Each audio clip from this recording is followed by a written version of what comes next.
अरिहंत सिद्ध सूरी उपाध्याय साधु सर्व अर्थ के प्रकाशी मांगलिक उपकारी है। तीन को स्वरूप जान रागते भई जो भक्ति काय को न माये ये स्तुति को उच्चारी है। धन्य धन्य तीन ही से काज सब आज भय कर जोड़ी बार बार वंदना हमारी है। मंगल कल्याण सुख ऐसो हम चाहत है। हो मेरी ऐसी दशा जैसी तुम धारी है। हो मेरी ऐसी दशा जैसी तुम धारी है। 24 નંબરનું પેજ છે। 12 નંબરની ગાથાથી આપણે બાકી હતું। 12 નંબરની ગાથાનો એક પેરેગ્રાફ લીધેલો, યાદ જ નહીં હોય ને, 2 મહિનાનું વેકેશન થઈ ગયું છે। 12 નંબરની ગાથાનો એક પેરેગ્રાફ લીધેલો એટલે હવે ત્યાંથી પાછું લઈ લઉં છું। 12 નંબરની ગાથાથી નિજને જાણે નિજ રૂપ તો પોતે શિવ થાય। પરરૂપ માને આત્મને તો ભવ ભ્રમણ ન જાય।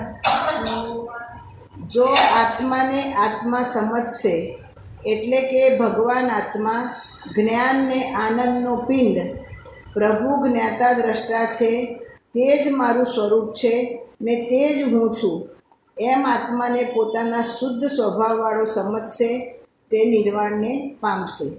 શું કીધું અહીંયા? જે આત્માને આત્મા સમજશે।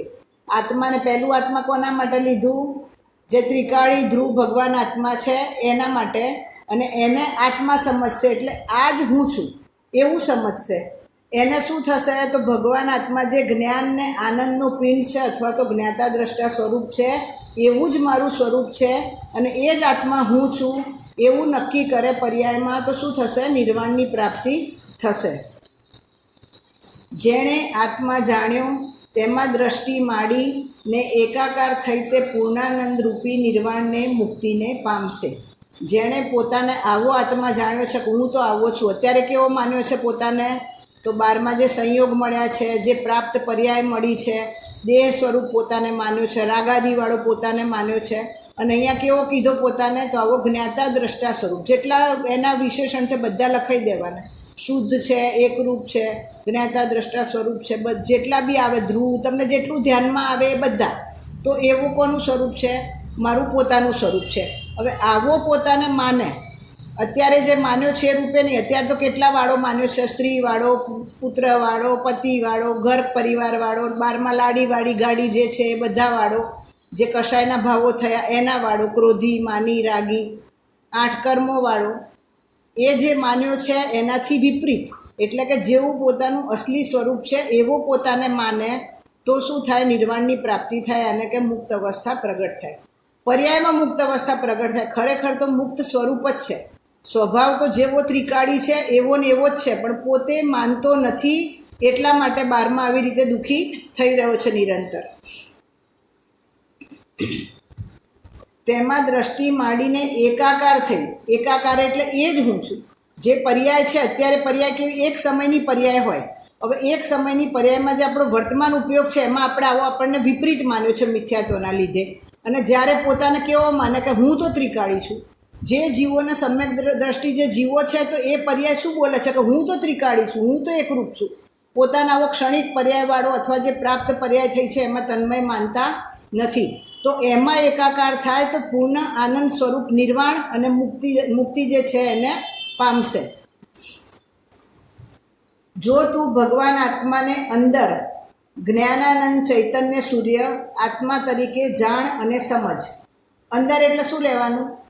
અંદર બાર શું હોય? શું કીધું? જો તું ભગવાન આત્માને અંદર જ્ઞાનાનંદ ચૈતન્ય સૂર્ય આત્મા તરીકે જાણ। અંદર એટલે શું? અંદર એટલે દેહથી ભિન્ન। અંદર એટલે કંઈ અંદર કશું નથી કે બહાર બી કંઈ, પણ અંદર એટલે શું? કે પોતાના આવા દેહથી ભિન્ન, અથવા તો બારમાં જેટલા બી ઉપયોગવાળો પોતાને માન્યો છે, બારમાં જે સ્વરૂપે પોતાને માન્યો છે એ બધાથી કેવો તો ભિન્ન, એવો પોતાને માને. અને બીજો કેવો કે જ્ઞાન અને આનંદની મૂર્તિ ચૈતન્ય સૂર્ય એવો આત્મા પોતે છે એવું જાણ અને સમજ. જાણવાનું તો આપણે અત્યારે જાણીએ છીએ કે નહીં? આને જાણ્યું કહેવાય? ના કહેવાય. જાણ્યું ક્યારે કહેવાય? કે જ્યારે શ્રદ્ધા થાય. એવી શ્રદ્ધા થાય સાચી અને પર્યાયમાં એવી સમ્યક દર્શનરૂપ અવસ્થા પ્રગટ થાય ત્યારે ખરેખર જાણ્યું કહેવાય. અત્યારે આપણે જાણ્યું છે, કઈ રીતે જાણ્યું છે? આગમથી જાણ્યું છે, શાસ્ત્રના અભ્યાસથી જાણેલું છે, તો એને અસલી જાણવું કહેતા નથી. પણ જ્યારે આવી શ્રદ્ધા થાય કે હું તો આવો પરિપૂર્ણ જ છું, હું તો જ્ઞાન આનંદ સ્વાભાવિક છું, એ સિવાય બારમાં જે હું અત્યારે વિપરીત પોતાને માની રહ્યો છું એવો હું છું નહીં, ત્યારે એને જાણ્યું કહેવાય. જાણ્યું કોને કહેવાય? કે જ્યારે માને. આપણે બોલીએ છીએ પણ માનીએ છીએ ખરી એવો પોતાને નથી માનતા. જેવું શાસ્ત્રમાં ભગવાને પોતાનું સ્વરૂપ બતાવ્યું છે એવું આપણે માનતા નથી. બોલી જઈએ છીએ ખરી, શાસ્ત્રથી જાણી બી લઈએ છીએ આગમના અભ્યાસથી, પણ એવું માનતા નથી. એટલે જાણનો એક અર્થ માન થાય કે એવું માને તો એનું કામ થશે, નહીં માને તો નહીં થાય. તો છૂટા તત્વને છૂટું જાણતા અલ્પકાળમાં તદ્દન છૂટું જે નિર્વાણ પદ છે તેને પામશે. છૂટું તત્વ કોણ છે? તો હું પોતે. જે મારો સ્વભાવ છે કેવો છે? તો બધાથી ભિન્ન, એટલે છૂટો. દરેકે દરેક વસ્તુથી ભિન્ન છે. બારમાં એક સમયની પર્યાયવાળો નથી, દેહવાળો નથી. બારમાં જે સંયોગો મળ્યા છે એનાથી ભિન્ન છે, સંયોગી ભાવોથી ભિન્ન છે. આવું છૂટું તત્વ એ કોણ છે? હું પોતે છું. હવે એવા છૂટા તત્વને છૂટું જાણે એટલે કે આવો ભિન્ન છે બધાથી એવું જાણે એટલે કે માને, નક્કી કરે પર્યાયમાં, અને એવું શ્રદ્ધાન કરે તો અલ્પકાળમાં એટલે થોડા જ કાળમાં તદ્દન છૂટું જે નિર્વાણ પદ છે તેને પામશે. એકવાર સમ્યક દર્શન થાય એટલે ભવ કેટલા થઈ જાય? સીમિત થઈ જાય. અને કદાચ સમ્યક દર્શન જો થઈને છૂટી ગયું તો બી કિંચિત ન્યૂન અર્ધપૂતગલ પરાવર્તન કાળમાં એ જીવ પાછો સમ્યક દર્શન પ્રગટ કરી લે. અને એકવાર સમ્યક દર્શન થયું એટલે જે અનંત ભવો હતા એની સામે કેટલા ભવ થઈ ગયા? તો સીમિત થઈ ગયા કે મિનિમમ આટલા ભવમાં એ જીવ મોક્ષ પામશે ને પામશે જ. અને સમ્યક દર્શન થયા પછી એવા હલકા ભવ આવતા નથી. જેની હલકી પર્યાયો છે, સ્ત્રી પર્યાય છે કે બીજી બધી જે હલકી પર્યાયો, કેન્દ્રિયની પર્યાયો છે, એવા ભવ આવતા નથી સમ્યક દર્શન થયા પછી. એટલે સમ્યક દર્શનની મહિમા છે આટલી બધી કે એકવાર સમ્યક દર્શન થયું એટલે મોક્ષ માર્ગમાં તમે નક્કી થઈ ગયું કે તમારું મોક્ષ માર્ગમાં બુકિંગ થઈ ગયું કે હવે એ જીવ કેટલા બી કાળમાં પણ જ્યાં ત્યાં મોક્ષ થવાનું એટલે થવાનું, જે જીવનું એ પાક્કું થઈ ગયું. પછી કદાચ વમી જાય તો બી અને ના વમે તો બી, પણ સમ્યક દર્શન થાય એટલે નક્કી થઈ જાય કે મોક્ષ માર્ગમાં આ જીવ થઈ ગયો છે. એમાં ને એમાં ગોલન કરતા નિર્વાણને પામશે. એટલે એ જે પોતાનું સ્વરૂપ છે એની એવી સાચી શ્રદ્ધા, એનું જ જ્ઞાન અને એમાં જ લીનતા એટલે કે રમણતા કરતા નિર્વાણને પામશે. આત્મા ચૈતન્ય જ્યોત જ્ઞાયક છે એમ જાણ્યું, એમાં ને એમાં સ્થિર થશે એટલે વિતરાગતાને પામશે. વચ્ચે વ્યવહાર આવે તેની પણ અહીંયા વાત કરી નથી. જ્યારે નિશ્ચય સાચો પ્રગટ થાય તો સાથે વ્યવહારના એટલે કે શુભ ભાવરૂપ પરિણામ, જે પંચ મહાવ્રતાદી આદિ પરિણામ છે એ બધા ભૂમિકા યોગ્ય આવશે દરેકને. ચોથું ગુણસ્થાન તો એના યોગ્ય, પાંચમાના યોગ્ય, છઠ્ઠા સાતમાના યોગ્ય, એ રીતે વ્યવહાર ભાવ આવશે. પણ એને એમાં ગણતરીમાં લેતા નથી, કારણ કે જ્યાં સુધી સાચો નિશ્ચય પ્રગટ નથી થતો, પોતાના આત્માની શ્રદ્ધા આવી નથી થતી, ત્યાં સુધી વ્યવહાર નામ પામતો નથી. આપણે બી કરીએ છીએ ને ષટ આવશ્યક, રોજે રોજ બધા કરીએ છીએ, પૂજા, દેવ પૂજા, ગુરુ ઉપાસતિ, સ્વાધ્યાય, સંયમ, તપ, પણ એને વ્યવહાર કહેવાય ના. વ્યવહાર ક્યારે કહેવાય? કે જ્યારે અંદર આત્માની આવી શ્રદ્ધા થાય, સમ્યક દર્શન પ્રગટ થાય તો બારમાં આ જે બધી ક્રિયાઓ છે એ વ્યવહારને નામ પામે, ત્યાં સુધી એને વ્યવહાર કહેવાય નહીં. વ્યવહાર ના કહેવાય. આપણી જે ક્રિયાઓ છે ને ષટ આવશ્યક રૂપ ક્રિયાઓ, તો જ્યાં સુધી અંદર નિશ્ચય પ્રગટ નથી થયો કે હું તો આવો જ છું એવી શ્રદ્ધા નથી થઈ, ત્યાં સુધી બારમાં આપણી જે શુભ ભાવરૂપ ક્રિયાઓ જે કંઈ બી કરીએ છીએ આપણે, એ બધી વ્યવહારના ખાતામાં ના જાય. નિશ્ચય પ્રગટ થાય પછી જ વ્યવહાર કહેવાય. જેમ બારમાં આપણે કહીએ ને કે વર વગરની જાન જોડી દીધી હોય એવું છે. આપણે જે કરીએ છીએ ને બધી ક્રિયાઓ કેવી છે કે વર વગરની જાન જેવી છે, કે પોતે આવો શુદ્ધાત્મા છે એની શ્રદ્ધા નથી કરી, એ નક્કી નથી કર્યું, અને બારમાં આ બધા વ્રત, તપ, જપ રૂપ બધા પરિણામો જે કરે છે તો એ બધા કેવા છે? તો વર વગરની જાન જેવા છે. જ્યાં એ બધી મહેનત ક્યારે સફળ કહેવાય? કે જ્યારે સમ્યક દર્શન પ્રગટ કરે. નહીંતર બધી કેવી છે તો એકડા વગરના મીંડા જેવી ક્રિયાઓ આપણી છે બધી. કારણ કે જ્યાં સુધી સમ્યક દર્શન નથી થયું ત્યાં સુધી આ બધી ક્રિયાઓ છે એ બી જો કશાયની મનતા હશે તો એનું પુણ્ય બંધ થશે. અને પુણ્ય બંધ થશે તો શું થશે? બહુ તો સ્વર્ગમાં જઈ આવે જીવ, કે એક બે ભવ એના એવા સારા થઈ જાય, અથવા તો સાચા દેવશાસ્ત્ર ગુરુ મળી જાય, પણ એનાથી વિશેષ કંઈ કાર્યકારી નથી એનું. અને એક વસ્તુ એ બી છે કે આ જીવ મિથ્યાત્વ અવસ્થામાં મેક્ઝિમમ 15 સાગર જેટલું પુણ્ય બાંધી લે છે. અને હવે જીવ નીકળ્યો કેટલા ટાઈમ માટે છે? નિગોદમાંથી સાધિક 2000 સાગર માટે જીવ નીકળે છે. અને પુણ્ય કેટલું બાંધ્યું એણે? 15 સાગરનું. તો ભોગવશે ક્યાંય? ભોગવવા માટે એટલો ટાઈમ બી તો એની પાસે જોઈશે કે નહીં જોઈએ? તો એ પુણ્ય ક્યાં ભોગવશે? તો એ પુણ્ય ભોગવાશે નહીં અને પાપમાં કન્વર્ટ થઈને પાછો જીવ નિગોદમાં જતો રહેશે. એટલે પુણ્ય ભાવનું કોઈ મહત્ત્વ જ નથી. જો તમે સમ્યક દર્શન પ્રગટ નથી કર્યું તો 12માં જે આપણે શુભ ભાવરૂપ પરિણામ કરી રહ્યા છીએ એ બધા કોઈ કામના નથી. એ ક્યારે કામના કહેવાશે? આ બધી આપણે જેટલી મહેનત આટલા વર્ષોથી જેટલું ભણ્યા, સ્વાધ્યાય કર્યો, ષટ આવશ્યક રૂપ જેટલી ક્રિયાઓ કરી એ બધી ક્યારે કાર્યકારી કહેવાય? કે જ્યારે સમ્યક દર્શન પ્રગટ કરીએ. બાકી આજે ક્ષૌક્ષમ જ્ઞાન છે તો આ ભાવ બદલાયો એટલે બધું જતું રહેવાનું છે. અને આ ભાવમાં બી જતું રહે ને. જેમ જેમ ઉંમર થશે એમ મેમરી લોસ થશે, કે એક વાગ્યો ફટકો તો બધું ભૂલી જઈશું. તો એક ક્ષૌક્ષમ જ્ઞાનની કોઈ વેલ્યુ નથી. એ કાર્યકારી ક્યારે છે? કે જ્યારે તમે મોક્ષ માર્ગમાં પોતાનું કામ કરી લો, મોક્ષ માર્ગમાં બુકિંગ કરી લો તો એ કાર્યકારી છે. બાકી જેટલી બી મહેનત કરીએ છીએ બધી કેવી છે? નકામી છે. જો આ હા બસ એ શ્રદ્ધા ના કરીને હા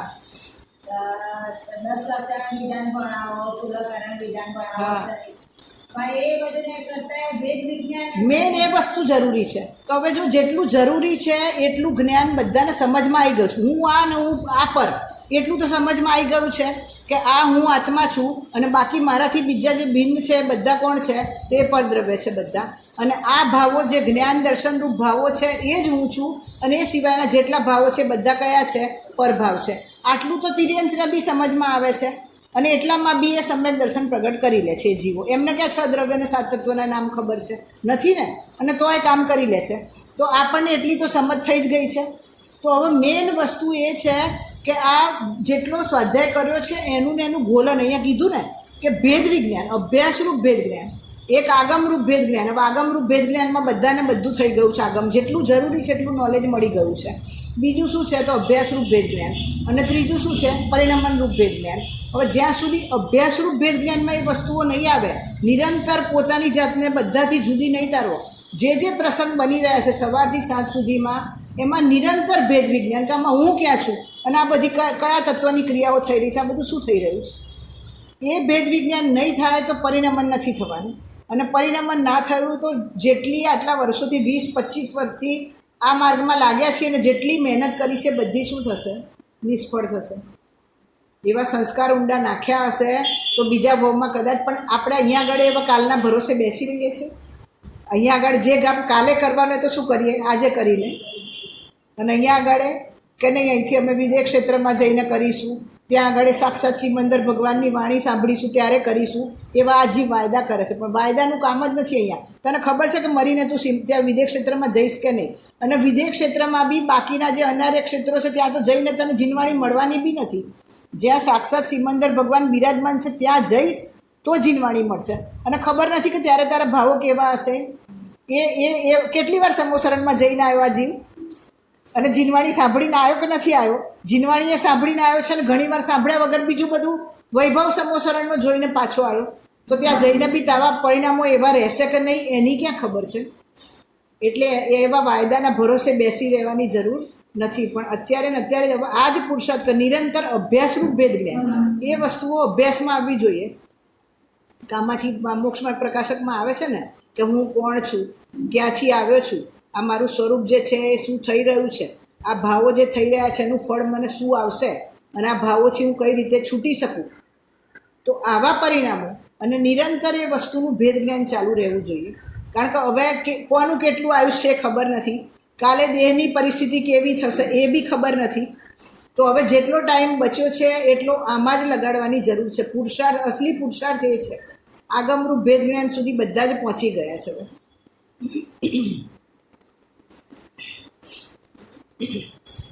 પુણ્ય પાપના વિકલ્પ વિનાની ચીજ તે ભગવાન આત્મા એમ જાણ્યું એટલે બસ. કેવું છે પોતાનું સ્વરૂપ? તો પુણ્ય અને પાપ હમણાં જ આપણે ચર્ચા કરી ને કે આ શુભ ભાવરૂપ પોતાને માને છે કે નહીં, અમે તો એમાં સંતોષાઈ જાય છે. આજે બે જગ્યાએ ફસાવાના ચાન્સ મોટા છે. એક તો ક્ષયોપશમ જ્ઞાનમાં અને બીજું કશાયની મનતામાં. ક્ષયોપશમ જ્ઞાન વધી જાય તો એમ થાય કે હા હું પંડિત અને મને બધું આવડે છે, મારે કંઈ જરૂર નથી. અને બીજું કશાયની મનતામાં કે કશાયની મનતાપૂર્વક જે પરિણામો થયા એ બધામાં શું માને છે કે આ મને ધર્મ થઈ ગયો, શુભ ભાવ કરતાં કરતાં મને ધર્મ થઈ જશે.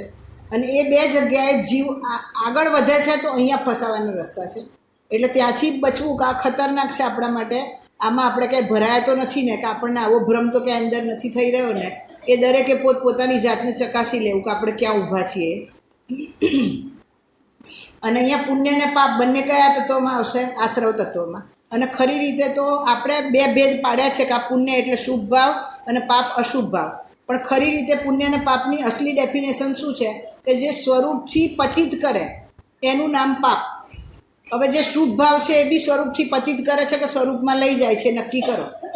શુભ ભાવ કરતાં કરતાં ધર્મ થાય છે, સ્વરૂપમાં જવાય છે ના. શુભ ભાવના છોડ્યા વગર સ્વરૂપમાં જઈ નહીં શકે આ જીવ. આગળ હશે એ બે શુભ ભાવ હશે આગળની ભૂમિકામાં, પણ એનાથી બી નહીં થાય કામ. એ પછી શુભ ભાવ છોડીને શુદ્ધ ભાવમાં આવશે ત્યારે એને સમ્યક દર્શન પ્રગટ થશે. એટલે એ બંને કેવા છે? તો પાપરૂપ જ બંનેને. જે આમાં તો એટલું લખ્યું છે કે જે લોકો પુણ્યને પાપમાં ફર્ક માને છે એને ભવલીન સંસારી કીધા છે. કે જે પુણ્યને સારું અને પાપને ખરાબ આવો જે અંતર કરે છે તો ભવલીન એટલે ભવમાં લીન છે એવા સંસારી કીધા છે. એટલે એ બંનેમાં જે ફરક પાડવાની બુદ્ધિ છે આપણી કે હા અત્યારે આપણે અહીંયા આવ્યા તો બધાને એવું થાય ને કે બીજા બધા લોકો તો ઘરે છે પણ અમે તો અહીંયા આગળ આયા એ બહુ સારી વસ્તુ છે. કે એટલો પ્રમાદ છોડી અને જીવનમાં એટલી લાગણી છે પોતાના માટે કે નહીં મારે આ કામ કરવું છે તો આયા છે, પણ એમાં સંતોષાઈ નથી જવાનું કે હજી આગળ કામ બાકી છે મારું, આટલેથી કામ થવાનું નથી. એટલે એક જ વસ્તુ પુણ્ય અને પાપ બેની ડેફિનેશન શું? બંને પાપ ભાવ છે અને એ સ્વરૂપથી પતિત કરાવે એવા છે. બાકી તો આપણે ભણીએ જ છે, ચાર ગતિમાં રખડાવનારા છે. આવે છે ને આમાં સમયસારજીમાં છે અશુભ કર્મ કુશીલ ને જાણો સુશીલ શુભ કર્મને તે કેમ હોય સુશીલ જે સંસારમાં દાખલ કરે. એકને સોનાની બેડી કીધી, એકને લોખંડની બેડી કીધી, પણ બંને તો કેવી છે? જેલ જ છે. હવે કોઈને સોનાની જેલ બનાવી આપીએ ને એમાં રહેવાનું કહીએ તેને રહેવાનું ગમે ખરી? ના ગમે ને. તો એમાં સોનાની જેલ છે અને આ લોખંડની જેલ છે. એટલે પુણ્ય પાપના વિકલ્પ વિનાની ચીજ તે ભગવાન આત્મા એમ જાણ્યું એટલે બસ. પછી એમાં ને એમાં દ્રષ્ટિને સ્થિરતા કરતાં નિર્વાણને પામશે. આવું પોતે શ્રદ્ધા કરી અને પછી એમાં દ્રષ્ટિ અને સ્થિરતા કરતાં નિર્વાણને પામશે. ચૈતન્ય પ્રભુ, ચૈતન્ય પ્રકાશની મૂર્તિ, પ્રકાશનો પ્રકાશક, રાગનો જડનો પ્રકાશક આત્મા અને પોતાના સ્વરૂપનો પણ પ્રકાશક એવો પ્રકાશક સ્વરૂપ ભગવાન આત્મા જાણ્યો કે હું તો સ્વપરનો પ્રકાશક પ્રકાશનો પુંજ છું એમ જાણીને એમાં જ સ્થિરતા કરતાં કરતાં નિર્વાણને પામશે. હવે શું બતાવ્યું? સ્વપર પ્રકાશક સ્વભાવ બતાવ્યો. પોતે આત્મા કેવો છે? તો 12માં પ્રકાશનો પ્રકાશક. રાગ થાય છે, રાગને ખબર પડે છે કે હું કોણ છું? કે રાગને કોણ જાણે છે? તો જીવ. જ્ઞાનમાં જણાય છે ને કે આ મને શુભ રાગ આવ્યો અશુભ રાગ આવ્યો. કોણે જાણ્યું? શરીરે જાણ્યું? આ શાસ્ત્રએ જાણ્યું? શાસ્ત્રને ખબર છે એમાં શું લખેલું છે? ના. તો કોણે જાણ્યું? તો એ જીવે પોતે. મેં જાણી એ વસ્તુઓ. પછી જળનો પ્રકાશક. આ જળ છે એ કોણે જાણ્યું? તો જીવે જાણ્યું કે આ મારા લક્ષણથી ભિન્ન છે, આમાં સ્પર્શ રસ ગંધ વર્ણ છે અને મારામાં શું છે? સ્પર્શ રસ ગંધ વર્ણ નથી, પણ હું અરૂપી છું અને એનો જાણનાર છું. એ જે જગતના પદાર્થો છે, જળ પદાર્થો, અજીવ પદાર્થો, એ બધાનો કોણ છું? હું. તો હું તો એનો જાણનાર છું. આવો પોતાના સ્વરૂપનો પણ પ્રકાશક અને એવો સ્વપર પ્રકાશક સ્વભાવ પોતાનો. સ્વપર પ્રકાશક સ્વભાવ વિશે ઘણીવાર આપણી ચર્ચા થઈ ગયેલી છે કે સ્વપર પ્રકાશક એટલે આત્માનો પોતાનો સ્વભાવ એવો છે કે પોતાને જાણે અને છતાં પણ બહારમાં જે પર પદાર્થો છે એ બધા જણાઈ જાય. જેમ કે સ્વને જાણતા જાણતા પર જણાઈ જાય. આમાં સ્તુતિમાં આવે છે ને, સકલ જ્ઞેય જ્ઞાયક તદપી નિજાનંદ રસલીન. તો બહારના જે લોકાલોક છે એને જાણવા જાય છે. સર્વજ્ઞની ડેફિનેશનમાં આપણે બોલીશું કે આ લોકાલોકના ત્રિકાલવર્તી સમસ્ત પદાર્થો, એના દ્રવ્ય ગુણ પર્યાય અને એના અવિભાગ પ્રતિછેદ સહિત જે જીવ જાણે છે એ સર્વજ્ઞ.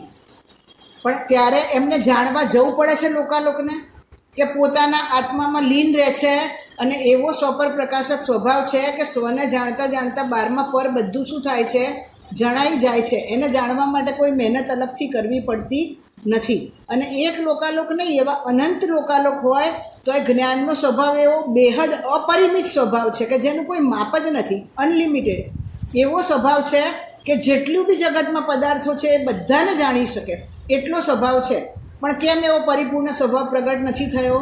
કે પોતાને એવો માન્યો નથી, અને પોતાને આવો અલ્પજ્ઞ માન્યો છે, આવો રાગવાળો માન્યો છે, સ્ત્રી કુટુંબ પર્યાયવાળો માન્યો છે, દેહવાળો માન્યો છે. એટલે જે પરિપૂર્ણ સ્વભાવ છે, સકળ નિરાવરણ અખંડ એક નિયમસારમાં જે આવે છે ને, પ્રત્યક્ષ પ્રતિભા સમય, એવો પોતાનો સ્વભાવ છે એવો માનતો નથી. અને એટલા માટે અત્યારે પર્યાયમાં એવો સ્વભાવ પ્રગટ નથી થયો, કારણ કે પોતે એવી આડ નાખી છે તો એ જે સ્વભાવ છે એની ઉપર આવરણ પડ્યું છે, એટલે આવો પરિપૂર્ણ સ્વભાવ પ્રગટ નથી થયો. અને જે જીવોએ પોતાને જેવું સ્વરૂપ છે એવું માની લીધું તો એમને એવો સર્વજ્ઞ સ્વભાવ પર્યાયમાં અત્યારે પ્રગટ થઈ ગયો. અને આપણે શક્તિ અપેક્ષાએ તો એ સ્વભાવ આપણી પાસે પણ અત્યારે પણ છે જ, નિગોદના જીવ પાસે બી છે. દરેક જીવ પાસે શક્તિ અપેક્ષાએ આવો સ્વભાવ છે, પણ એની પર્યાયમાં હજી વ્યક્તિ નથી થઈ, કારણ કે આવું પોતાને માનતો નથી. એમ જાણીને તેમાં જ સ્થિરતા કરતાં કરતાં નિર્વાણને પામશે. પોતાનું સ્વરૂપ કેવું છે એવું પોતાને માને. આની આપણે સમયસારજી કળશમાં કળશ આવે છે, 32 નંબરનો કળશ છે, બધા યાદ બી હશે, બધાનું બોલું છું. સુખ શાંત રસ સે લબાલબય જ્ઞાન સાગર આત્મા વિભરમ કી ચાદર હટા સર્વાંગ પરગટ આત્મા હે ભવ્ય જન ઇસ લોક કે સબ એક સાથ નહાઈએ अरु इसी में रम जाइए इसमें मगन हो जाइए. કેવો બતાવ્યો પોતાનું સ્વરૂપ? સુખ શાંત રસ સે લબાલબ. લબાલબ એટલે કેવો? જેમ જલેબીને ચાસણીમાંથી કાઢીએ તો કેવી છે? લબાલબ, ચાસણીથી ભરેલી. રસગુલ્લા, ગુલાબજાંબુ તો કેવા છે?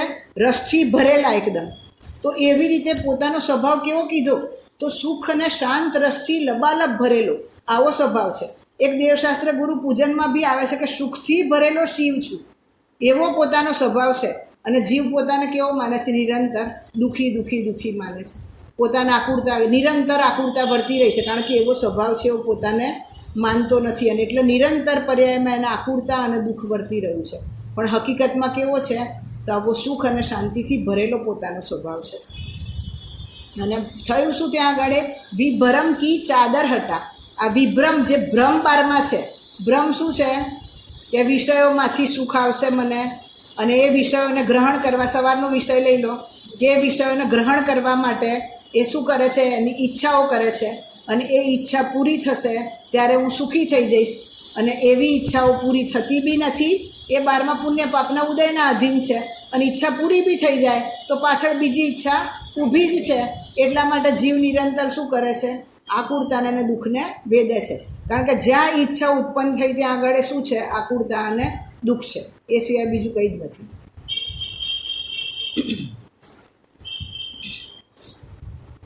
હવે તેનાથી ઉલટી વાત કરે છે.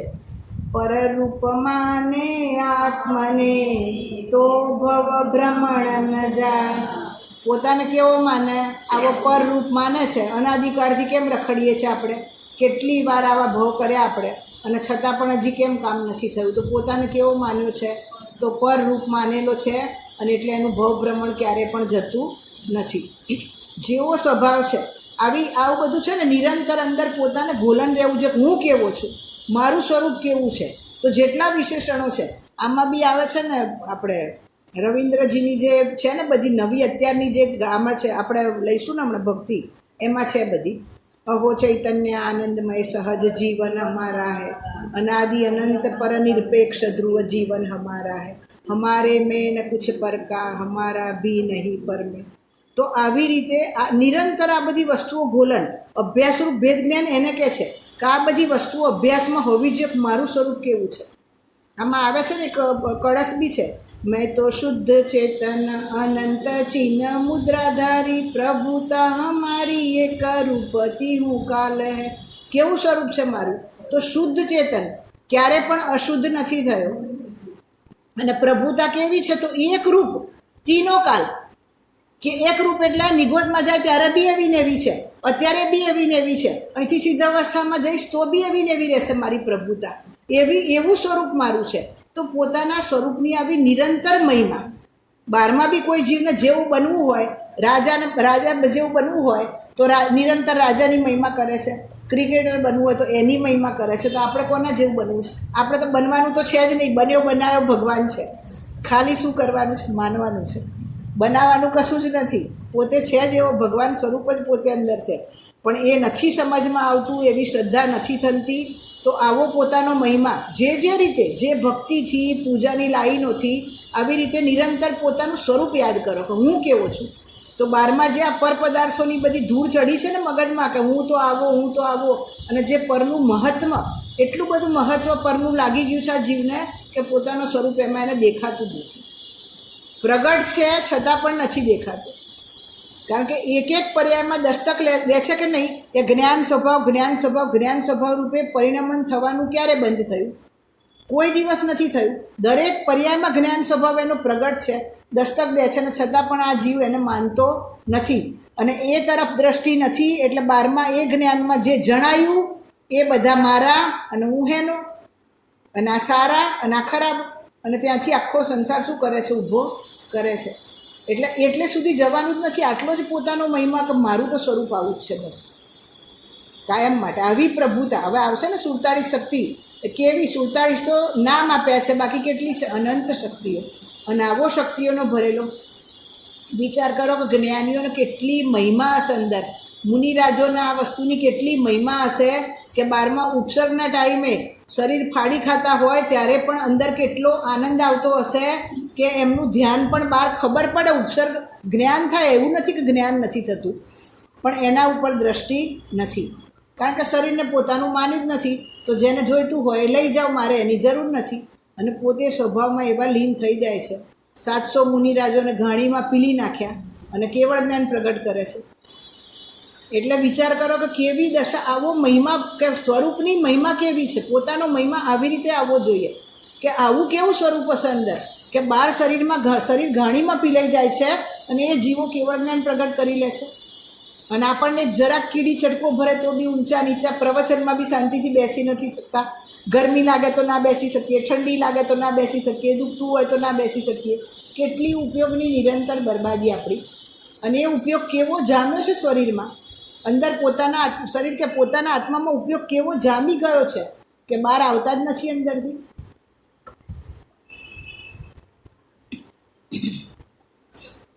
જેટલી બી ગાથાઓ, 38મી ગાથા છે, હું એક શુદ્ધ સદા અરૂપી જ્ઞાન દર્શનમય ખરે, કંઈ અન્ય તે મારું જરી પરમાણુ માત્ર નથી અરે। જ્યારે 12માં લાગે કે આ બધું મારું, તો આ યાદ કરવાનું કે મારું કંઈ જ નથી। મુનિરાજોને પરમાણુ માત્ર નથી પરિગ્રહ, અને છતાં પણ સુખી છે, હાલતા ચાલતા સિદ્ધ કીધા, સિદ્ધ ભગવાનને આટલો પણ પરિગ્રહ, શરીર પણ નથી અને છતાં પણ પરિપૂર્ણ સુખી છે, અને આપણે આટલો બધો પરિગ્રહ છે છતાં પણ નિરંતર દુઃખી છે। તો કેમ? એનું કારણ શોધો કે કેમ આવું થઈ રહ્યું છે મારી જોડે। 12માં શોધીએ છીએ કે નથી શોધતા કે કેમ આ થયું, તો આ કેમ થઈ આ વસ્તુ? તેમ અહીંયા આગળ શોધખોળ કરો, કારણ કે આ તો અંતર શોધનનો માર્ગ છે, પોતાની જાતે પોતાની શોધ કરવાની છે કે પોતે ક્યાં છે, ક્યાં ઊભો છે, અને પોતાનું સ્વરૂપ કેવું છે। આત્મા સિવાયના કર્મ, શરીર, ઉદયભાવ આદિ પરભાવને, મલિન ભાવને, ક્ષણિક વિકારી ભાવને જે આત્મા માનશે કે આ અસ્તિત્વમાં હું છું, તે તેનાથી છૂટશે નહીં, એટલે કે એ સંસારમાં રખડશે। 12મા જે જ્ઞાના વર્ણાદિ 8 જડ કર્મો છે એનાવાળો પોતાને, 5 પ્રકારના જે શરીરવાળો પોતાને, અથવા તો ઉદય ભાવ એટલે 12મા જે ઉદયો આવે છે એના નિમિત્તે જે પોતે ઔદયિક ભાવો કરે છે એવા આદિ પરભાવવાળો અથવા તો મલિન ભાવવાળો. પછી શું લીધું? તત ક્ષણિક વિકારી ભાવ, એટલે એ બધા કેવા છે? તો ક્ષણિક છે, એક સમયની પર્યાય પૂરતા જ છે. એ બધા કાયમ રહેવાવાળા નથી કે 14મી ગાથા ઉપર આવી જાવ કે મારા સ્વભાવને સ્પર્શ્યા પણ નથી. કેવો સ્વભાવ છે? અબદ્ધ સ્પષ્ટ, કે કર્મોનો ઉદય કે કર્મ મને અડતા પણ નથી, સ્પર્શ પણ નથી કરતા, એવો મારો સ્વભાવ છે. એટલે એ બધા કેવા છે? તો પર્યાયમાં ઉપર છે, અસલમાં અંદર એવા સ્વભાવ થયા. આમને ઉઠાડો, નૈના બેન જાગો છો. તો આવા ક્ષણિક વિકારી ભાવને જે આત્મા માનશે, એટલે કે આનાથી જ મારું અસ્તિત્વ છે એવું માનશે, તે તેનાથી છૂટશે નહીં, એટલે કે સંસારમાં રખડશે. આત્માને આત્મા જાણે તો મુક્તિ, ને આત્માને પર રૂપે જાણે તો સંસાર ભ્રમણ. 2 રસ્તા બતાવ્યા સીધા, કે પોતાને પોતાનું જેવું સ્વરૂપ છે એવું માનશે તો મુક્ત અવસ્થા પ્રગટ થશે, અને એવો નહીં માને તો શું થશે? સંસારમાં 4 ગતિ 84 લાખ યોનિઓમાં પરિભ્રમણ કરતો રહેશે જીવ. વિકાર તે સંસાર છે, વિકારને પોતા રૂપે માનશે તો એમાં ને એમાં રહેશે, વિકારમાં ને વિકારમાં રહેશે, સંસારમાં ને સંસારમાં રહેશે. આવું જે 12મા વિકાર થઈ રહ્યા છે એક સમયની પર્યાયમાં જ થઈ રહ્યા છે, સ્વભાવને સ્પર્શ્યા પણ નથી, અને છતાં પણ આ જીવ એને કેવા માને છે? પોતાના, કે હું એ રૂપે થઈ ગયો. ક્રોધ આવે તો હું ક્રોધી થઈ ગયો, રાગ આવે તો રાગી થઈ ગયો, માની થઈ ગયો.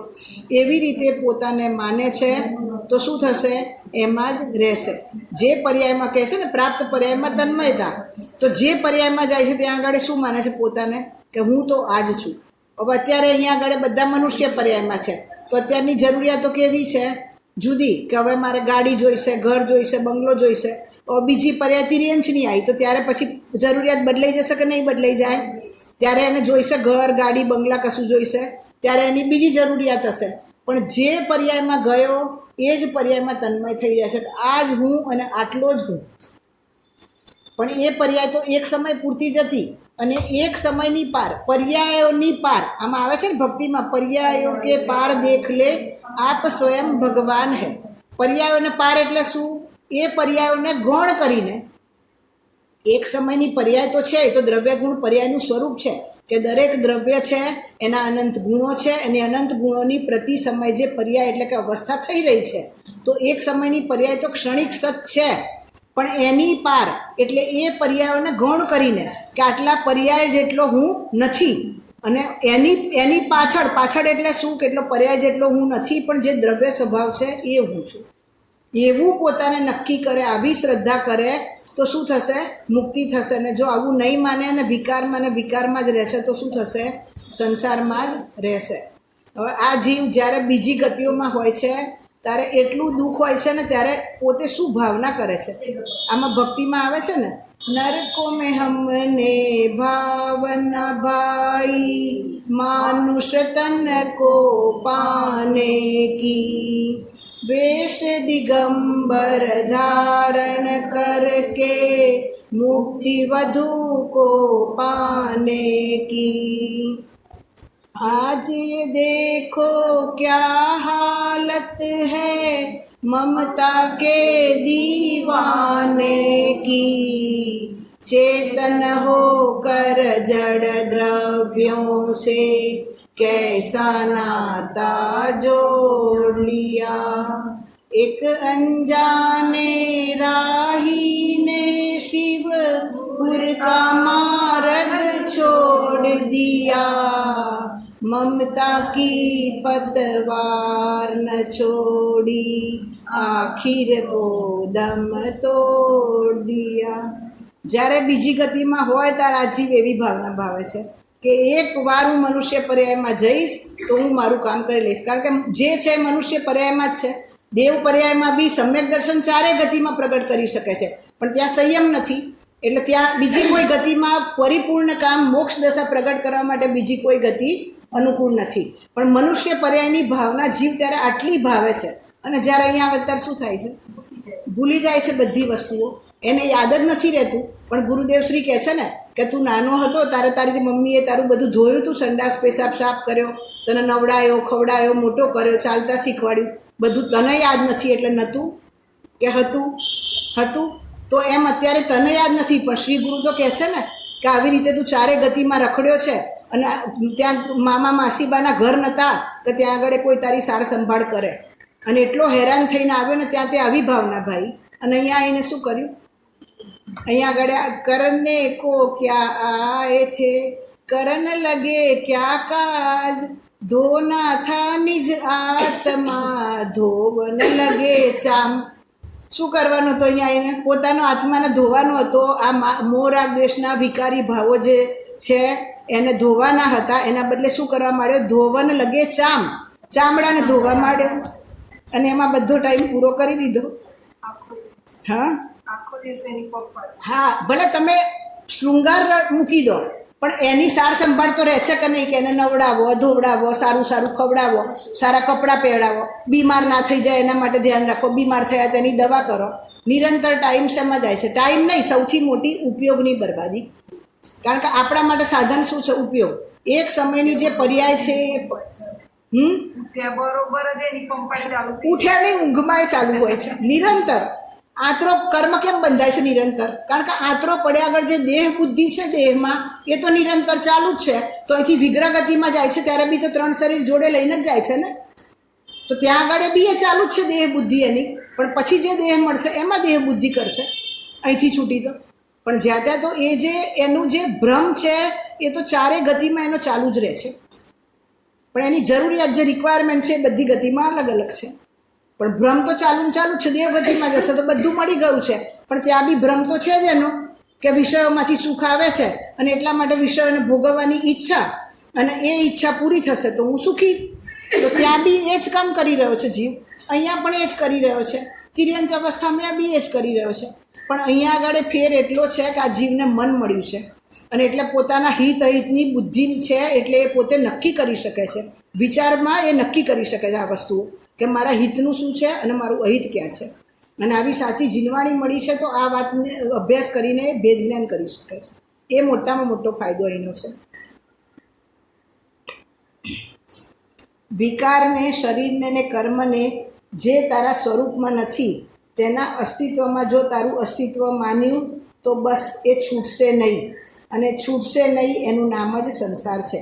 વિકાર એટલે શું? ભાવ કર્મ, શુભાશુભ જે રાગ દ્વેષના વિકારી ભાવો. શરીર શેમાં આવ્યું? નો કર્મમાં.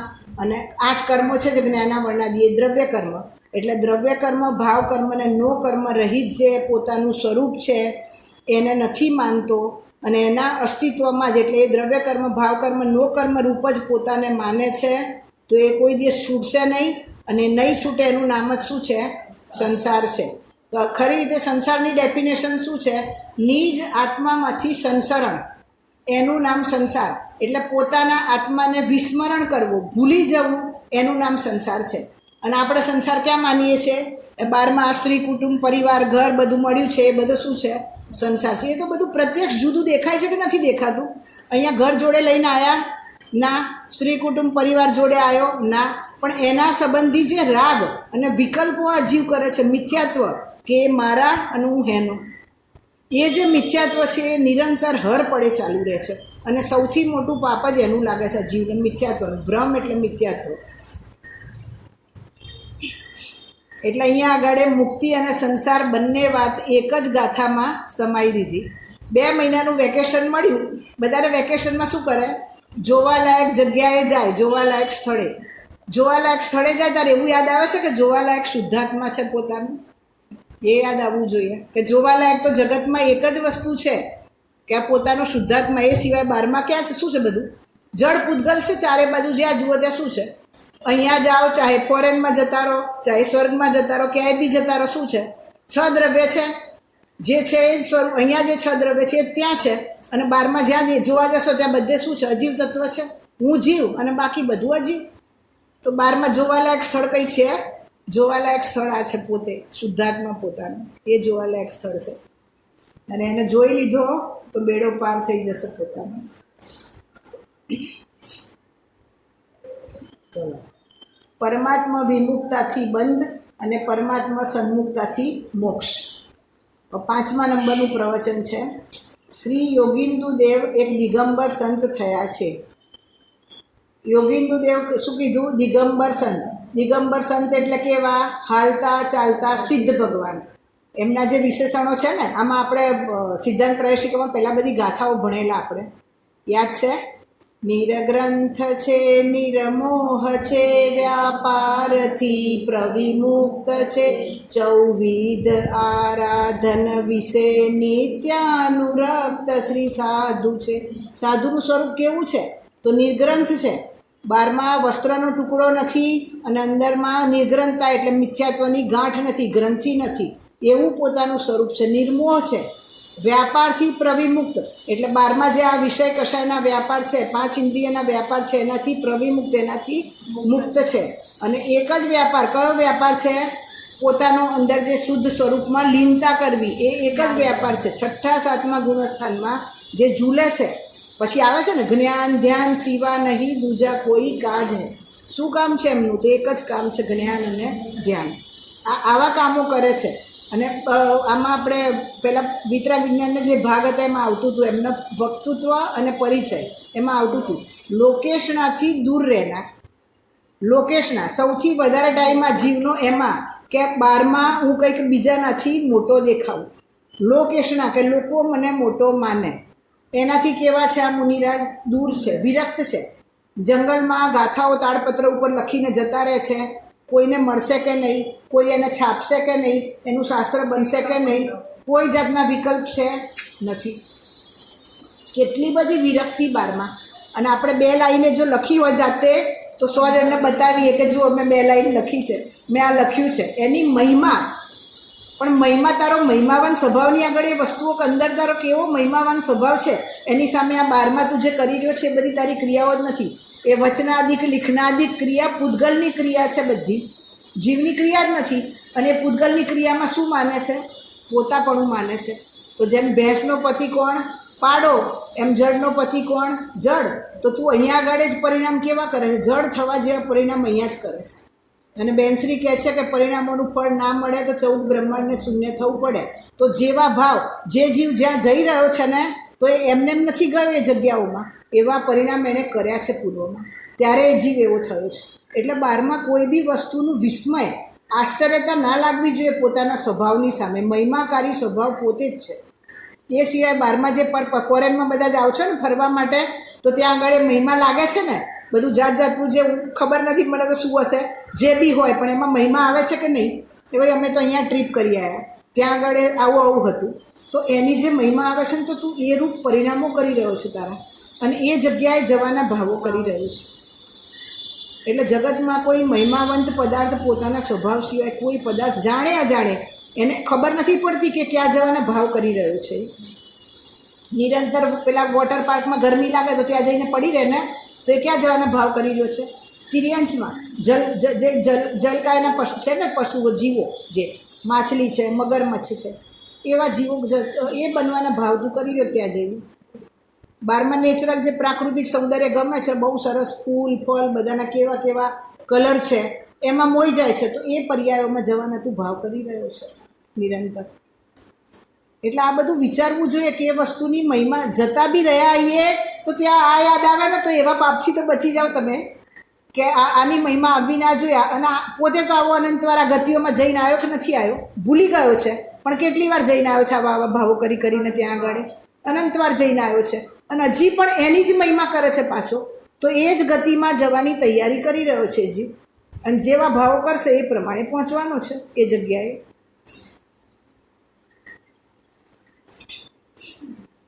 એમણે આત્માનો અંતરયોગ એટલે કે વેપારનો સાર, જે આત્મવેપારથી આત્માનું કલ્યાણને મુક્તિ થાય, તે આ યોગ સાર શાસ્ત્રમાં વર્ણવ્યો છે.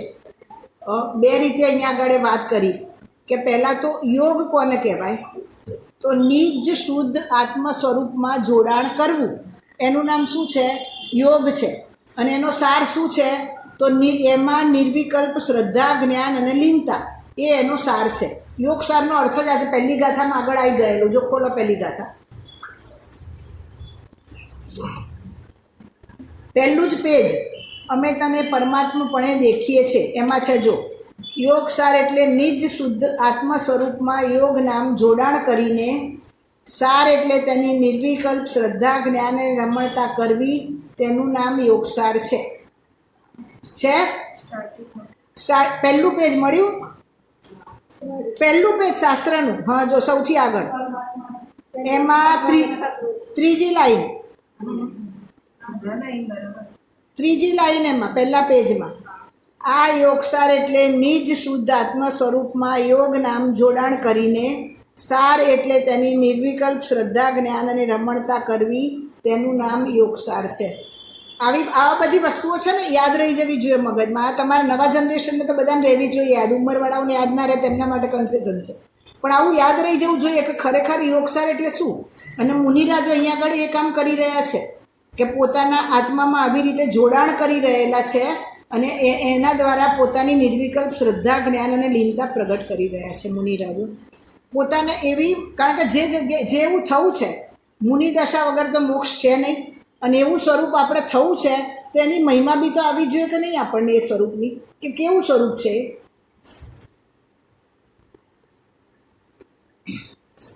એમાં 12 ગાથા થઈ ગઈ. હવે 13મી ગાથા કહે છે ઈચ્છા રહિત તપ નિર્વાણનું કારણ છે. વિણ ઈચ્છા શુચિ તપ કરે, જાણે નિજ રૂપ આપ, સત્વર પામે પરમ પદ, તપે ન પરિભવતાપ. શું કીધું? પોતાના પવિત્ર શુદ્ધ આનંદ સ્વરૂપને જાણીને, શુભાશુભ ઈચ્છારૂપ રાગને રોકીને પોતાના શુદ્ધ પવિત્ર સ્વરૂપમાં તપવું એટલે કે લીન થવું, તેને ઈચ્છા રહિત તપ કહેવામાં આવે છે. પહેલાં તો 2 આપણે તત્વસૂત્રમાં સૂત્ર આવે છે. ઈચ્છા નિરોધસ્ય તપ, એટલે ઈચ્છાનો નિરોધ થવો એનું નામ શું છે? તપ છે. અને બીજું શું છે? તપસા નિર્જરા, એટલે તપથી શું થાય છે? તો નિર્જરા થાય છે, એટલે કર્મોનું આવવાનું અટકી જાય છે.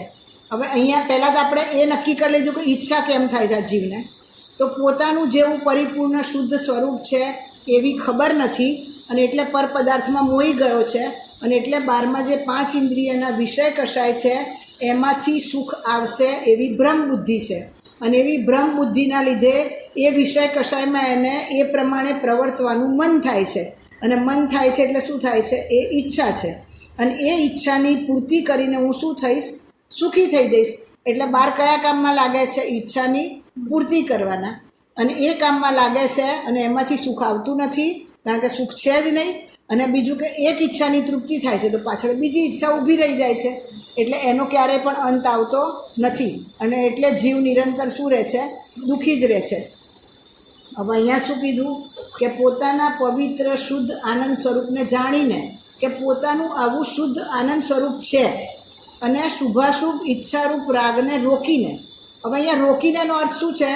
રોકવું એટલે કોઈ એને રોકવાનું નથી, રોકશો તો બી આવશે, પણ એ ઉત્પન્ન જ ના થવું એને રોકવું કહેવાય.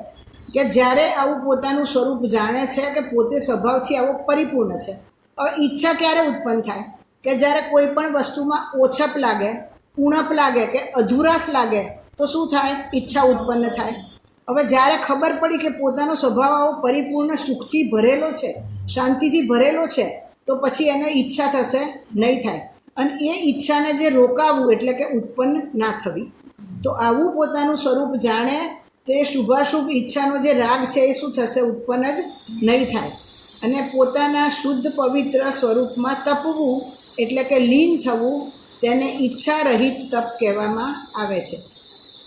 એક બીજી નિયમસારમાં તપની વ્યાખ્યા બતાવેલી છે આવી રીતે: સ્વરૂપ વિશ્રાંત નિષ્તરંગ ચૈતન્ય સે પ્રતપન, એટલે એને તપ કહે છે કે સ્વરૂપમાં વિશ્રાંતિ થવી. વિશ્રાંતિ એટલે શું? આરામ. આપણે ક્યાંય જઈએ તો ધર્મશાળાની ઉપર શું લખેલું છે? વિશ્રાંતિ ગૃહ હોય છે કે નથી હોતું? તો એ વિશ્રાંતિ ગૃહ જોઈએ તો યાદ આવવું જોઈએ કે મારું વિશ્રાંતિ ગૃહ કયું છે? પોતાનું આત્મા. કારણ કે જો 12માં જે વસ્તુ તમને જે કશાય હાવી ચડી હોય તો નિરંતર એ રૂપે જ પ્રવર્તવાનું કામ થાય છે. તો આપણે તો મોક્ષ માર્ગમાં કામ કરવું છે ને પોતાનું, તો જે જોઈએ એ આ રીતે પ્રવર્તન થવું જોઈએ આપણું. કે વિશ્રાંતિ ગૃહ જોઈએ તો આપણને યાદ આવવું જોઈએ કે મારું વિશ્રાંતિ ગૃહ ક્યાં છે? આ તો ટેમ્પરરી વિશ્રાંતિ ગૃહ છે, પણ અસલી વિશ્રાંતિ ગૃહ ક્યાં છે? તો પોતાનું સ્વરૂપમાં પ્રતર્પણ કરવું, એનું નામ જ એમાં રહેવું, એમાં લીનતા કરવી, એની શ્રદ્ધાને એનું જ્ઞાન કરવું, એ જ અસલી વિશ્રાંતિ ગૃહ છે. અને એને જ તપ કહે છે.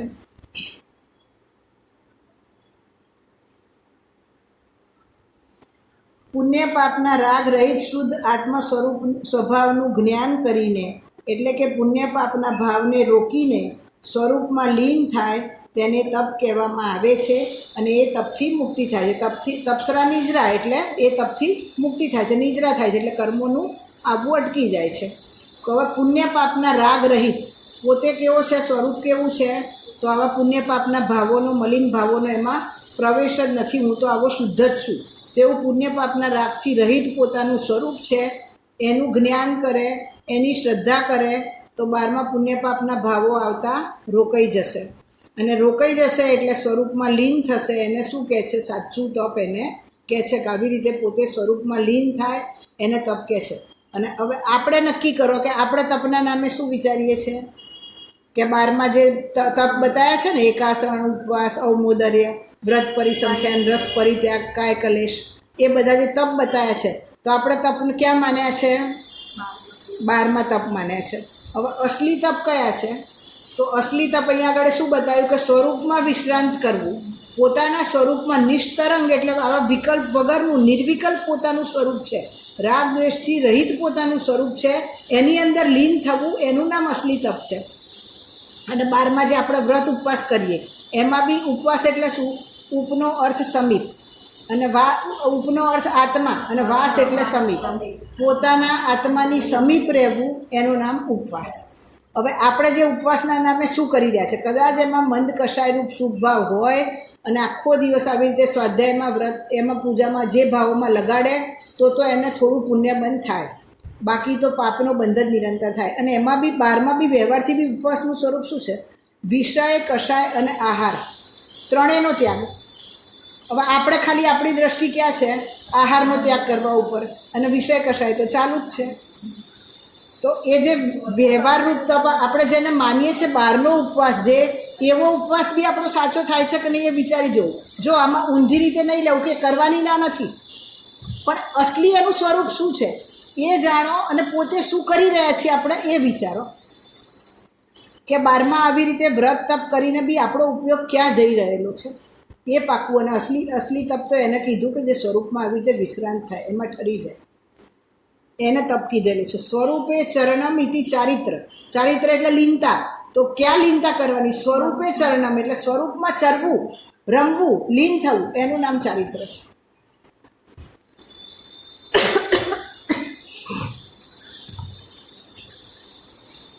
આત્મા વસ્તુ સ્વરૂપે ઈચ્છા રહિત છે.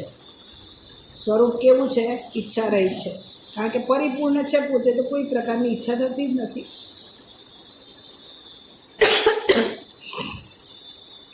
આત્મા તો જ્ઞાનાનંદ સ્વરૂપી અનંત આનંદની મૂર્તિ છે, એમાં ઈચ્છા જ નથી. તેથી જે ઈચ્છા છે તેનો આશ્રય લક્ષ છોડીને, જેમાં ઈચ્છા નથી એવા જ્ઞાન દર્શનને આનંદમય આત્માના શ્રદ્ધા જ્ઞાનને લીનતા વડે, શુદ્ધ સ્વરૂપમાં શુદ્ધ ઉપયોગની લીનતા વડે સંવર અને નિર્જરા થાય છે. સ્વરૂપ કેવું છે? તો ઈચ્છા રહિત. પાપ પુણ્યની જે ઈચ્છાઓ છે એમાં છે નહીં. અને બીજું શું કીધું? કે જે ઈચ્છા છે, એટલે એક સમયની પર્યાયમાં જે ઈચ્છાનું લક્ષ કરી રહ્યા છીએ આપણે, નિરંતર જે ઈચ્છાઓ, અને સવારે લીધું ને એ ઈચ્છારૂપ પ્રવર્તવાની ઈચ્છા. પહેલી ઈચ્છા કઈ લીધી? વિષયની ઈચ્છા, કે 5 ઇન્દ્રિયના વિષયોની ઈચ્છા થવી. એ પહેલી 4 પ્રકારની ઈચ્છા આવે છે મોક્ષમાર્ગ પ્રકાશકમાં. એમાં પહેલી ઈચ્છા છે કે વિષયોના ગ્રહણની ઈચ્છા, કે આ વિષયોનું ગ્રહણ કરવું. ગ્રહણ કરવાની ઈચ્છા કેમ થઈ? કારણ કે એ વિષયોની ઈચ્છાનું ગ્રહણ કરીને હું સુખી થઈ જઈશ, એ ભ્રમ છે. એટલે એ ભ્રમ છે, એટલે ભ્રમ રૂપે. પછી બીજી ઈચ્છા કઈ લીધી? કષાય, કે એ વિષય કષાયની ઈચ્છા, કે એ જે ઈચ્છા થઈ છે ઈચ્છારૂપ પ્રવર્તું. તો 12માં ભૂખ લાગી તો ખાવારૂપ પ્રવર્તન કરું, ઊંઘ આવી તો ઊંઘવારૂપ પ્રવર્તન કરું, સ્વાધ્યાય કરવાની ઈચ્છા થઈ તો સ્વાધ્યાયરૂપ પ્રવર્તન. તો એ જે કષાયરૂપ પ્રવર્તન કરવાની ઈચ્છા, હવે એ ઈચ્છાનો આશ્રય છોડીને એક સમયની પર્યાયમાં આવી ઈચ્છાઓ થઈ રહી છે અને સ્વભાવ કેવો છે? ઈચ્છા રહિત. તો આ ઈચ્છાનું લક્ષ્ય છોડીને જેમાં ઈચ્છા નથી એવા જ્ઞાન દર્શનને આનંદમય આત્માના શ્રદ્ધા જ્ઞાનને લીનતા વડે શુદ્ધ સ્વરૂપમાં શુદ્ધ ઉપયોગની લીનતા વડે સંવરને નિજરા થાય છે. આવી રીતે પોતાના સ્વભાવની સ્વરૂપમાં આવી રીતે લીન થાય છે. કેવું સ્વરૂપ છે? તો જ્ઞાન દર્શન અને આનંદમય સ્વરૂપ છે. એમાં શ્રદ્ધા જ્ઞાન અને લીનતા વડે આવી રીતે શુદ્ધ ઉપયોગની લીનતા કરવી, શુદ્ધ ઉપયોગ પ્રગટ કરવો, એનાથી શું થાય છે? તો સંવર અને નિજરા. સંવર એટલે ધર્મની શરૂઆત અને નિજરા એટલે કર્મોનું આવતા અટકી જવું, અથવા તો જે કર્મો છે એની ખરી જવું, જરી જવું, એનું નામ નિર્જરા.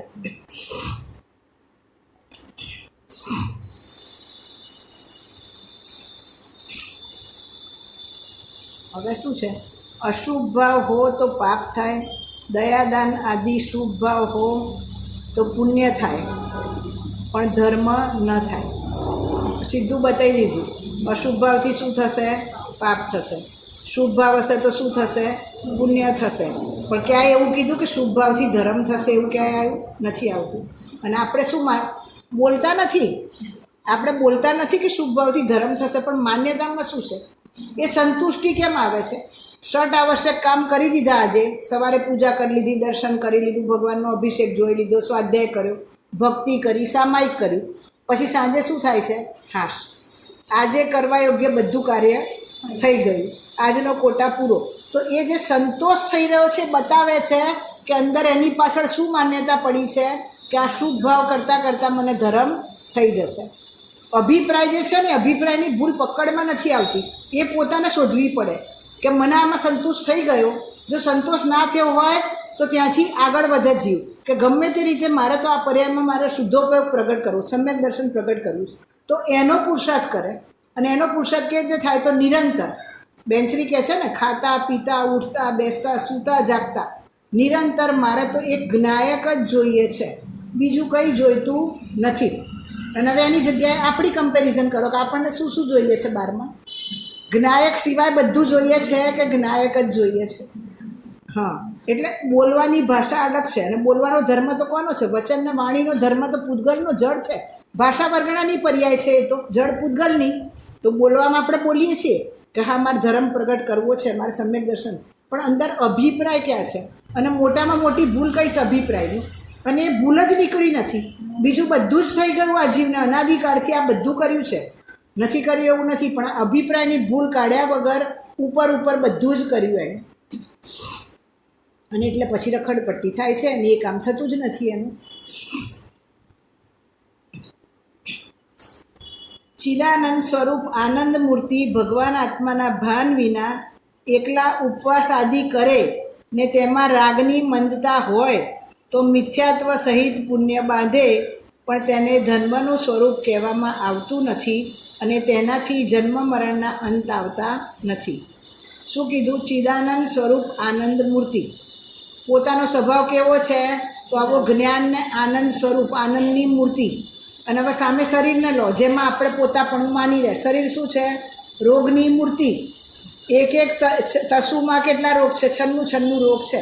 12 ફૂટ્યા નથી ત્યાં સુધી સારું દેખાય છે, પણ જ્યારે ફૂટે ત્યારે, અને બધી 12 ભાવનામાં આવે છે ને. અશુચિ કેવી છે? શરીરની અશુચિ, શરીરની આશ્રવોની બંનેની. તો શું આવે? શરીરની અશુચિ વિશે જેટલું બી 12 ભાવનામાં આવે બધું યાદ કરો. મલમૂત્ર માસ કાગડા, रात दिन सड़ा उठाना पड़ा तुझे नित धरना, अबलिया सिद्ध परमेष्टि तुम्हारा शरणा. શું કીધું? મલમૂત્ર માંસનો ઘડો.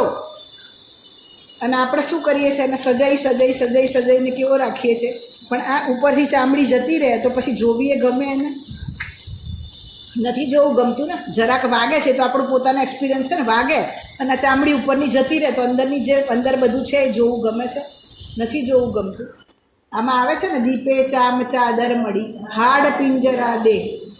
કેવું છે? ઉપર આ ચામ ચાદર મળેલી છે એટલે સારું દેખાય છે, પણ અંદર તો શું છે? તો હાડ પિંજરા છે, અંદર બીજું કશું નથી. અને એ છેલ્લે સ્મશાનમાં દેખાય છે કે જ્યારે સ્મશાનમાં રાખ થશે ત્યારે દેખાશે કે આ રાખ હતી, પણ એને અત્યારે રાખ માનતો નથી. અત્યારે શું માને છે કે આ તો હું ને મારું. પણ એક સમય પણ તારા કીધા પ્રમાણે એનું પરિણમન થઈ રહ્યું છે? નથી થતું. અને છતાં પણ આ જીવ બ્રહ્માને બ્રહ્મા બેસી રહે છે કે નહીં, ક્યારેક તો મારા પ્રમાણે પરિણમન થશે. અને એમનું એમ શું થાય છે? ભાવ પૂરો થઈ જાય છે. ભગવાન આત્માના ભાન વિના એકલા ઉપવાસ આદિ કરે, એમાં રાગની મનતા હોય તો પણ કેવું પુણ્ય બાંધે છે? મિથ્યાત્વ સહિતનું પુણ્ય બાંધે છે. એટલે પાપાનું બંધી પુણ્ય. કારણ કે એના ફળમાં શું મળવાનું છે સામે? જો આવું પુણ્ય બાંધશે એટલે બારમાં જે 5 ઇન્દ્રિયના વિષય કશાય જે છે ભોગો, એ બધા ભોગોની અનુકૂળતા થશે બારમાં. તો એના લક્ષ્ય શું કરશે જીવ? બીજા પાપ બાંધશે નવા. તો આ પુણ્ય કેવું છે? તો પાપાનું બંધી પુણ્ય. કારણ કે જ્યાં સુધી મિથ્યાત્વનો એકો નથી ગયો ત્યાં સુધી એનો સંસારનો એકે આંટો ગયો નથી. પછી બારમાં કેટલું બી પુણ્ય બાંધી લે. મેં સ્ટાર્ટિંગમાં જ કીધું ને કે આ જીવ અજ્ઞાન અવસ્થામાં 15 સાગરનું પુણ્ય બાંધે છે મેક્ઝિમમ. અને નીકળ્યો છે કેટલા માટે? નિગોદમાંથી 2000 સાગર, સાહજિક 2000 સાગર માટે નીકળ્યો છે. એમાં તો બધી પર્યાયો ગણી લેવાની, એકેન્દ્રિયથી માંડીને તે બધી જ.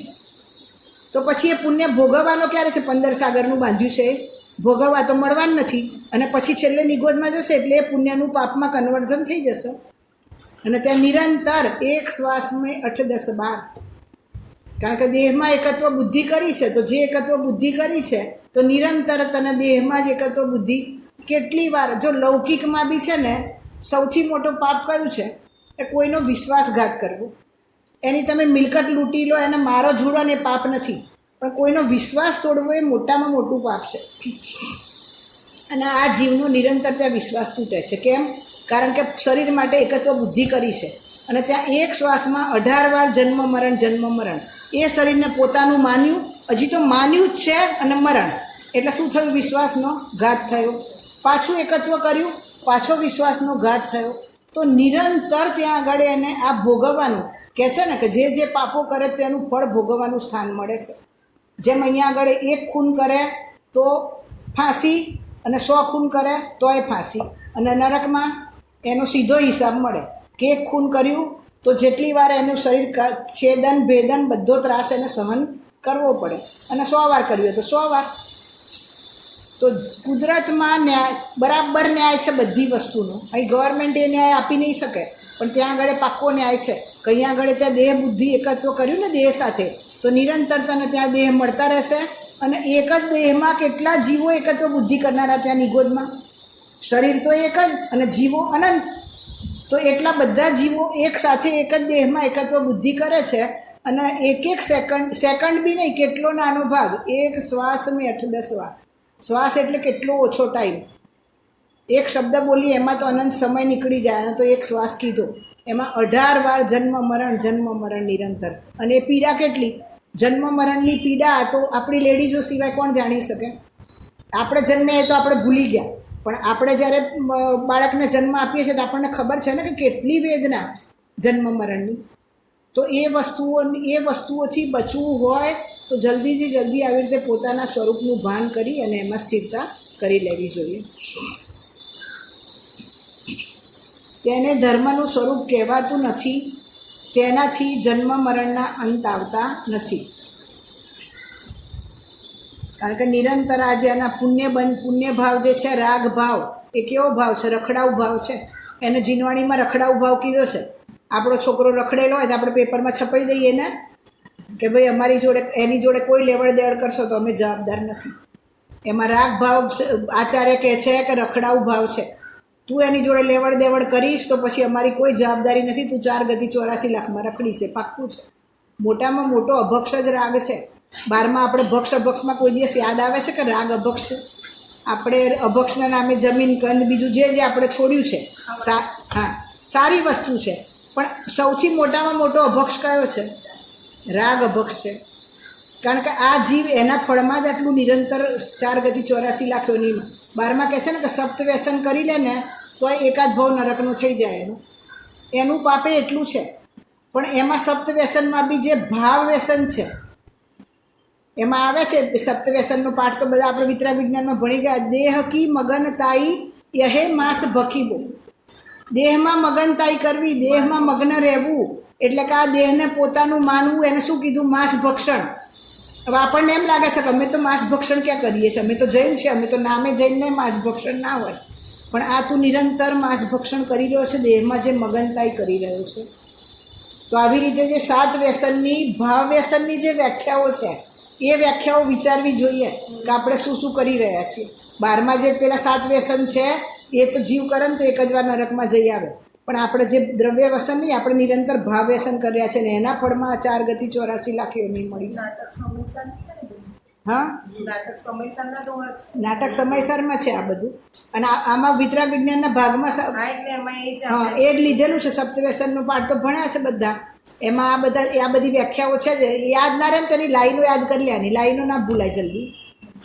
આ 7 વ્યસનની લાઈનો છે, તો એ લાઈનો યાદ કરી લેવાની કે કોને કીધું પરસ્ત્રી ગમન, કોને કીધું આવી રીતે માંસ ભક્ષણ, કોને કીધું શિકાર કરવો, કોને કીધું, એ બધું ભણી લેવાનું. જય પરાજયની ઈચ્છાથી જે કામ કરીએ છીએ એ બધો શિકાર કરવો છે.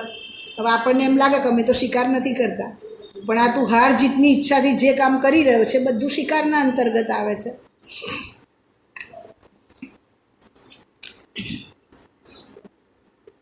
આત્મા પોતાના વિતરાગી, નિર્દોષ, અકશાય સ્વરૂપને જાણીને તેમાં લીન થાય તેનું નામ ઈચ્છા રહિત કહેવામાં આવે છે અને તેનાથી જ જન્મ મરણનો અંત આવે છે. શું કીધું? પોતાના વિતરાગી અને નિર્દોષ, દોષ રહિત. 18 દોષ યાદ છે? અર્યંત પરમેષ્ઠીના 18 દોષ બોલો બધા.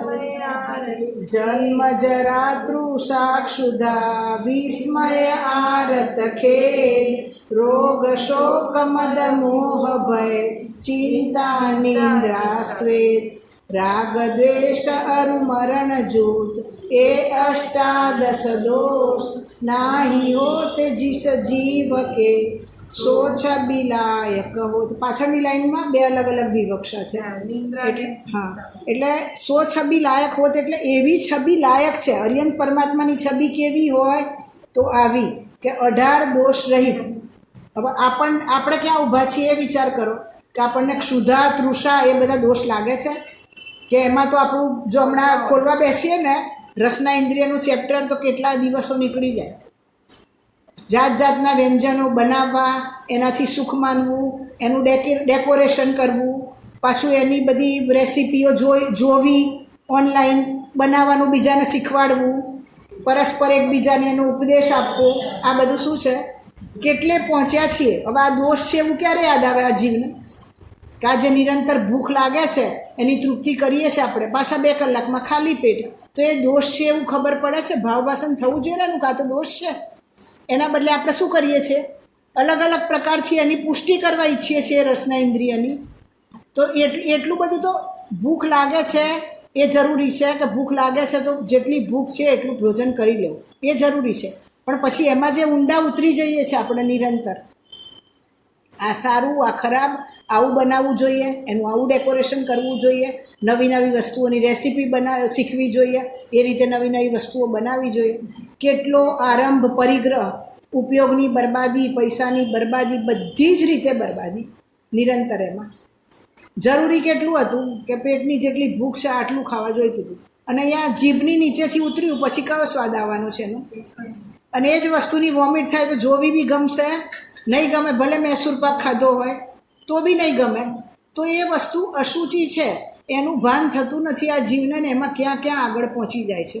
પાછું શરીરને ડાયટ પ્રમાણે શરીર સ્લિમ એન્ડ ટ્રીમ રહે એના માટે ખાવાનું, આવી વસ્તુઓ ખાવાની કે જેથી શરીર વધે નહીં, આમ કરવાનું, એમ કરવાનું, એ બધું કેટલું વિસ્તાર. અને એની પાછળ આ જીવનો સૌથી મોટો ઉપયોગ જતો રહે છે. દેહની મગનતાઈ. માંસ ભક્ષણમાં આ બધા વિષયો છે એમની અંતર્ગત આવે છે, માંસ ભક્ષણમાં આવે છે. કારણ કે શરીરને પુષ્ટ કરો, અને પુષ્ટ કરેલું પુષ્ટ રહે છે કે નહીં એ નક્કી કરો. ગુરુદેવશ્રી શું કહે છે કે આ વિષ્ટા બનાવવાનો સંચો છે, એમ કહે છે ગુરુદેવશ્રી શરીરને. આપણને લાગે છે વિષ્ટા બનાવવાનો સંચો? વિષ્ટા હોય તો જોવું એ મન ના થાય, અને નિરંતર શું કરીએ છીએ કાચમાં, અને જોજો આનું રૂપ રંગ જોજો, કઈ બાજુથી શું થયું છે અને કઈ રીતે બરાબર કરવું, શું કરવું. તો આ બધું યાદ આવવું જોઈએ ને આવું સમજીએ તો ડ્રેસિંગ ટેબલ ઉપર જેટલી બોટલો હોય એ બધી નીકળી જવી જોઈએ. કારણ કેટલું બી કરીશું પાછું એનું એ જ થવાનું છે એનું પરિણામ. કેટલા બી ડિઓડ્રન્ટ લગાવી લો, બીજી મિનિટે પાછો પરસેવો થશે, પાછી સ્મેલ આવવાની છે. તો એનું સ્વરૂપ જ એ છે, પૂરણગળન સ્વભાવ છે એનો. અને આનું સ્વરૂપ જ એવું છે, મળમૂત્ર માંસનો ગળો. તો એને તું કેટલી વાર સારું કરીશ ને કેટલી વાર રહેવાનું છે એનું. તો તારી મહેનત બધી શું છે, વ્યર્થ છે. અને એટલો ઉપયોગ જો અહીં લગાવી લેશે સામે, તો એક ક્ષણ કી કમાઈ અનંત ભવ ખાએગા. એટલું સુખ પર્યાયમાં પ્રગટ થઈ જશે કે એક ક્ષણ એક સમયની પર્યાયમાં તું આવું નક્કી કરીશ તો અનંત ભવ સુધી બેસીને આ સુખ ખાઈશ. એટલું સુખ પ્રગટ થશે.